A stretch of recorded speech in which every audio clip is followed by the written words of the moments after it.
Well, good morning. It's great to see, as you say, all of you, and it is great to see all of you. I like to concentrate on those that are here, and I am truly grateful that you are all here, the ones that are here and the ones that are online. And also, I was thinking as Greg started out giving the prayer this morning, the people that contribute to our worship, I was thinking of the prayers that come from the heart. And Mike, when you're talking before your songs, I love that, and Mike Holloway does a lot of that too, and he gives a little bit of how he's feeling at the time and why the songs are. And then John, and your lessons, it's just your way of teaching, I think, is just, it really gets to the heart, and I appreciate that, and I'm sure others do too. There are some prayers of concerns. Jeremy Heft was in a motorcycle accident, and Sabrina, that'd be Sabrina Heft, that'd be Jeremy's mom, broke a leg, and healing for her as well.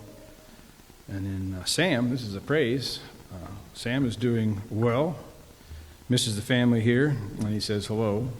And then some friends of the Votts, Madeline, File, a little 4-year-old girl was hit by a car, and she's at UNMC.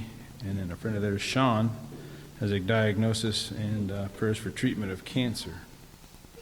Are there any other prayers of concerns? Before we go to our Father in prayer, I was thinking John's lesson struck some things with me that this week that try not to go too long, but the love that we have, this every day is a day that we must carry a vision of God's will for us into all of our activities. And this love that we have, it comes from Him. It's of and by ourselves we are full of selfishness.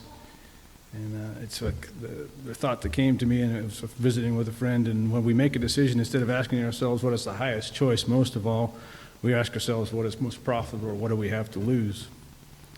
When we live a life from a standpoint of damage control or optimum advantage, then we lose out. The opportunity is lost and the chance is missed.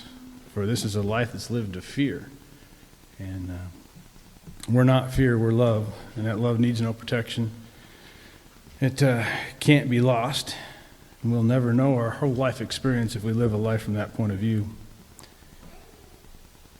But if we ask that second question first, that's where we lose. And only a person who thinks there's something to gain or lose asks the second question.